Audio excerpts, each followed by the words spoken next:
Welcome back to The Critique. Today we're looking at a submission from The Storybucks, a script for a commentary video defending Erika Kirk after Charlie Kirk's death, specifically pushing back on an open letter from Candace Owens.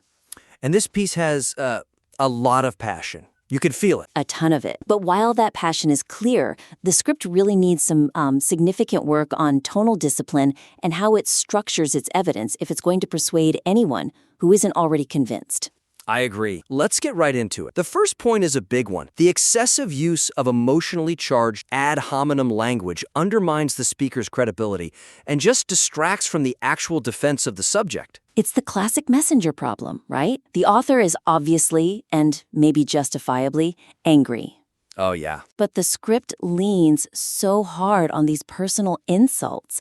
I mean, we've got sycophants, crazy village lady, scorned woman, narcissist, and then this idea that Candace is dancing on Charlie's grave. Exactly. And the second you start using words like depravity or bullcrap over and over, you're telling your audience that you're no longer an analyst, you're in the fight. You're a participant.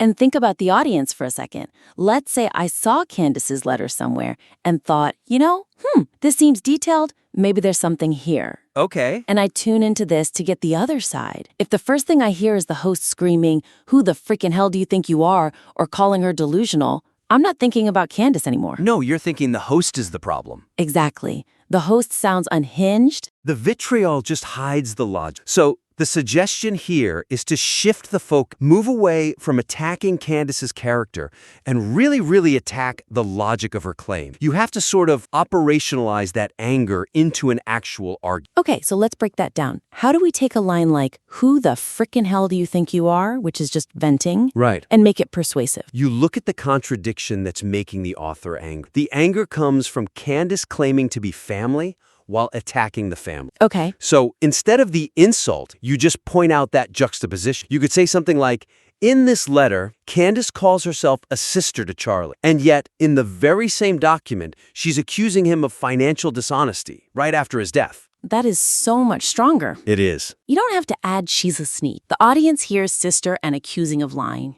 And they do the math. They get there on their own. They conclude it themselves, which is always more powerful. It's showing, not telling. And you have to do the same thing with the sycophants comment. Yeah, that felt petty. It does. It feels like you're fighting with Twitter troll. The suggestion is just cut that. Cut that whole tangent. Focus on why the letter's content is weak, not who's sharing it online. And then there's the phrase, "the scorned woman." It comes up a few times. Yeah, that's a minefield. That phrase, bitter, scorned woman, it's such a loaded trope.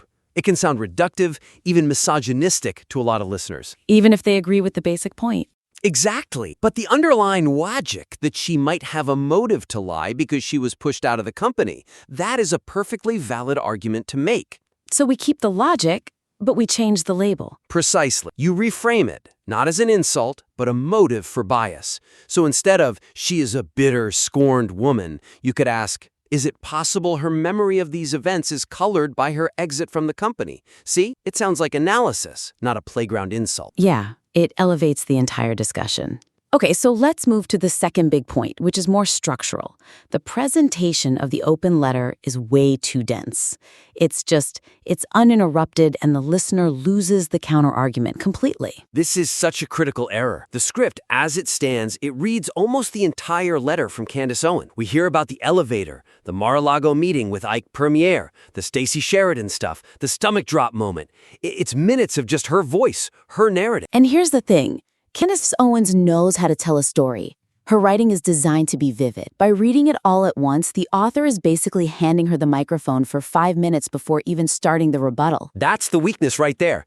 Her narrative dominates the listener's mind, completely unchecked. By the time our host comes back to say, "That's a lie," the listener has already pictured the elevator ride. They've felt the tension. The story has set like concrete. So the suggestion has to be breaking it up. Yes, adopt a pause and parse structure. You have to break her long quote into small, digestible chunks and then hit it with the rebuttal immediately. Don't even let her finish a paragraph? Not even. You have to interrupt her story's flow. Okay, give me an example. Let's use the elevator story from the letter. Okay, so instead of reading that whole section about the ride at the Trump Hotel, you stop. You stop right after she claims to remember the look on Charlie's face. Pause the reading there. Don't read the next line. No. Stop and immediately question it. Say something like, "Okay, let's pause here. She is claiming to remember a specific facial expression from a casual encounter 5 years ago. We should probably flag that as highly improbable. It breaks the spell. It forces the listener to be critical, instead of just consuming the story. You're snapping them out of it. And you can do it again later when she brings up the fundraising meeting with Ike Premier. Pause right there. Don't let her get to the emotional part about her stomach drop. Before she builds that drama. Right. Stop and ask, before we hear about her feelings, let's ask a simple question. Is there any corroborating evidence this meeting ever happened? Or is this just a convenient, unverifiable story about two people who are now deceased? That's a powerful pivot. You're using the reality of the evidence gap to puncture her emotional fantasy before it can even take hold. Which leads us perfectly to the third point, which is about the logic of the rebuttals themselves. The central argument relies too much on rhetorical questions and just disbelief instead of actual counterarguments. Yeah, the argument from incredulity. We see this all the time. The script is full of questions like, does that sound like she's involved? Or, why would she wait 5 months? Or just saying things are weird and strange. Right. And the weakness there is that you're just saying Candace is lying because you feel like it's weird. But weird is subjective. That's not evidence.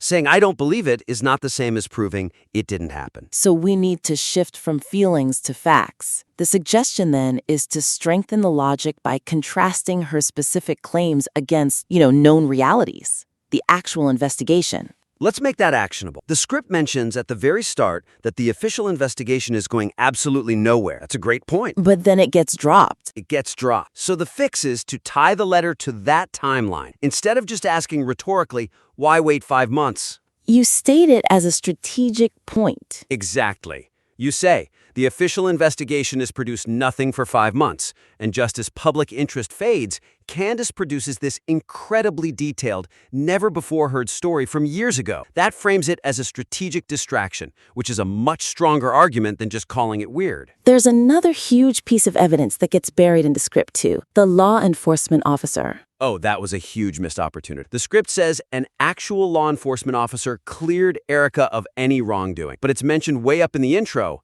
and then it's totally disconnected from Candace's accusation. So by the time Candace is accusing Erika, the listener has forgotten about the police report. They've completely forgotten. So you move that fact, bring it up during the reading of the letter. When Candace accuses Erika of not grieving enough or something, you pause and you say, Candace is claiming suspicious behavior here. But we have to remember, law enforcement has already cleared Erika of any wrongdoing. That's a direct factual clash. It becomes Candace's opinion versus police conclusion. And police conclusion wins that fight every single time. It anchors your whole defense in authority, not just emotion. You do the same thing with the leaked board meeting. Don't just call it weird that Candace attacked. Contrast it with the clearance. That makes so much more sense.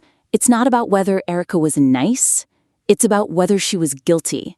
And the facts say no. And that brings us to the last point. We've talked about tone, structure, logic. Now we need to talk about folk. Tangential references to all these other figures and internal politics. They're just diluting the power of the core argument. I felt this immediately. I felt like I needed a flowchart to keep up with all the names.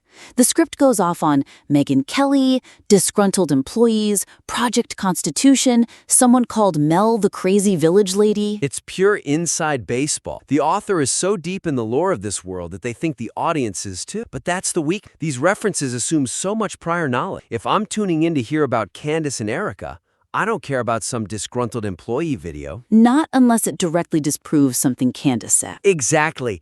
It just feels like clutter. The suggestion is to be absolutely ruthless with your edit. Cut the inside baseball. Keep the episode focused, laser tight on the Candace versus Erika and Charlie dynamic. Let's take the Megyn Kelly part. The script spends a whole minute criticizing her for not doing enough. It's an interesting tangent about media, maybe, but is it relevant to whether Candace is lying about that Mar-a-Lago meeting? No, not at all. It's a grievance. So our advice is to remove that entire Megyn Kelly segment. You'd save probably 90 seconds. And that's 90 seconds you can use for something else. Yes, use that time to actually dissect the Ike Premier money dispute. That is the absolute core of Candace's motive argument. She's claiming Charlie lied about money. If you cut the tangents about Megyn Kelly and Mel, you have more time to properly deconstruct the most important allegation. You have to ask, does the listener need to know about Mel to understand the core conflict? And the answer is no. If you can cut a character and the story still works, You cut the character. The goal is to defend Erika Kirk against this specific open letter.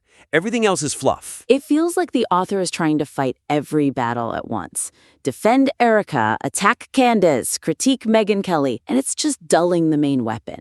That's a great way to put it. You can't fight a war on 4 fronts. Pick your biggest threat, the open letter, and dismantle it, line by line. Okay, so let's bring this all together and recap. There's a lot of potential here. The author obviously has a deep command of the facts and a real passion, but that passion is getting in the way. Right. So, first, cool down the rhetoric. Drop the scorned woman and sicko labels. The appearance of objectivity is your friend. Second, break up that open letter. Use that pause and parse method so Candace isn't hosting your own show. Third, replace the disbelief with facts. Use the police report, use the investigation timeline. Don't just say it's weird. Show us why it's strategically suspect. And finally, cut out all the peripheral drama. No Megyn Kelly, no disgruntled employees. Just keep the focus tight. It's really about taking what feels like a raw emotional reaction and refining it into a sharp, surgical argument. The material's all there. It just needs that discipline. We really do see the potential in this piece. We'd encourage the listener to resubmit a version that treats the open letter like a document to be dissected, not just a monologue to be mocked. We would love to see how those changes land. I am genuinely looking forward to that second draft. I think it could be incredibly powerful. Please send the revision back for a follow-up critique. That's all for this critique. Keep writing.